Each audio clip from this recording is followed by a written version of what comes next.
எல்லா தமிழ் மக்களுக்கும் வணக்கம். என் பேரு ஷீபா. வெல்கம் டு ஷீபா சமையல். இன்னைக்கு நம்ம வீட்டு சமையல்ல ஹெல்த்தியான டேஸ்டியான பாசிப்பயிறு சுண்டல் தான் செய்ய போறோம். ஃபர்ஸ்ட் இந்த ரெசிபி பண்ணுறதுக்கு நல்ல சுத்தமான பாசிப்பயிராக பார்த்து எடுத்துக்கோங்க. இதில் ஒருவேளை கல் தூசு மண் இருந்துச்சு அப்படின்னா நீங்கள் அரிக்கிறதா இருந்தால் தண்ணி ஊற்றி அரைச்சி எடுத்துக்கோங்க. கூடிய மட்டுக்கும் நல்ல நயமான பாசிப்பயிராக இருந்தால் ரொம்ப நல்லாயிருக்கும் சுண்டல். இப்போ இதை நல்லா 2 முறை கழுவிக்கோங்க. கழுவிட்டு குக்கரில் மாற்றிக்கோங்க. நீங்கள் பாத்திரத்தில் வேக வைக்கிறதா இருந்தாலும் வேக வைக்கலாம்.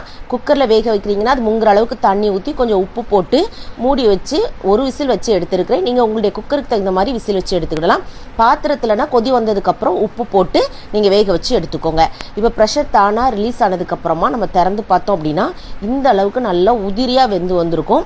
அதே சமயத்தில் அந்த பாசிப்பயிறு எல்லாமே நல்லா ஒன்று போல் நம்மளுக்கு வெந்து வந்திருக்கும். அதே மாதிரி இதில் கடலைப்பயிறுன்னு சொல்லுவாங்க. அது இருந்தாலும் வாயில் கடிப்பட முச்சில் கொஞ்சம் கஷ்டமாக இருக்கும். அதனால் நயமானதாக சேர்த்துக்கோங்க. இப்போ இது எல்லாத்தையும் நல்லா வடிகட்டி எடுத்துக்கிடலாம். கொஞ்சம் லைட்டாக அதில் ஈரத்தன்மை இல்லாத அளவுக்கு ஒரு 10 நிமிஷம் அப்படியே விட்டுருங்க. அதுக்கப்புறம் தாளிக்கிறதுக்காக ஒரு கடாயில் 2 ஸ்பூன் எண்ணெய் சேர்த்துக்கோங்க.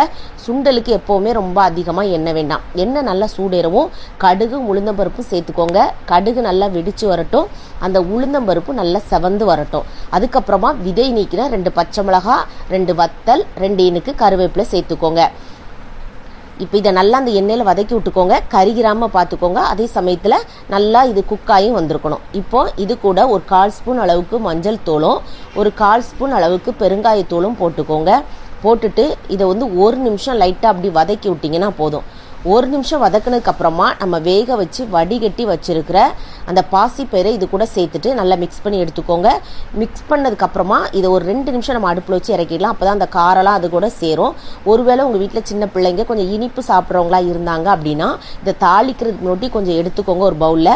அதில் நல்லா ஃப்ரெஷ்ஷாக துருவின தேங்காய் பூவும் நீங்கள் சீனி அப்படி இல்லைன்னா வெல்லம் கருப்பட்டி அப்படி எதுனாலும் சேர்த்துக்கிடலாம். அவங்களுக்கு கொடுங்க. உடம்புக்கு ரொம்பவே ஹெல்த்தியானதாகவும் இருக்கும்.